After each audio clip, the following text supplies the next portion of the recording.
the Bhopal, disaster where 20,000 people were killed in their sleep because Union Carbide had a leak and the windows in Bhopal were all open and the gas came in to the windows and the people died in their beds and it was a death toll of 20,000 people. So in sitting around, they said to each other, gee, I wonder if this could happen in the United States. And lo and behold, after some talking, they said, yeah, it could happen. It could happen in Greenpoint and Williamsburg. So they got federal money, and they came here, and they did a big study. It lasted for about 2 years.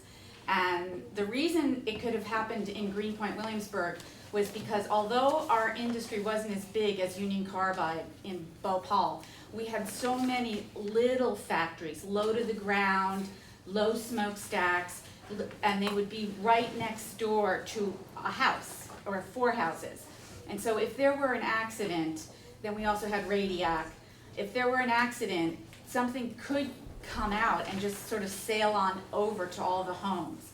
So it's in their library. I've called them. One of them they won't release. You have to go to the library and read it or photocopy it there. And the second study was like 3 years later. The right to breathe, right to know was all about, like you're saying, letting people in a community have the facts. How many pounds of benzoids are there? How many pounds? And that's what they mostly did in that first study, was knock on the doors of all these little factories in both Greenpoint and Williamsburg, and they had a court order, and they went in and they counted their barrels and their pounds. And so at the end of the study, they were able to tell everybody, in these garages, in this company, there are X amount of pounds of this and X amount of pounds of that. But of course, now what? Now we still have all these places, and it's all, nothing had been rezoned at the time, so there's a lot along the waterfront, a lot in these interior blocks, upland from the waterfront, and they were all little.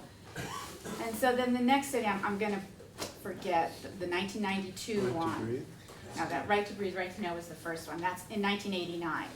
And then in 1992, they did a second one, but they never did what everybody here always wanted them to do, which was now start canvassing the neighborhood for health problems.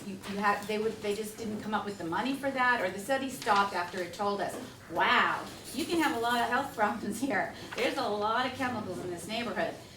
But they never went to the next step, where they would start canvassing up and down the blocks and sitting down and asking people, what kind of diseases in your family? What kind of cancer is here? What kind of asthma? What kind of emphysema?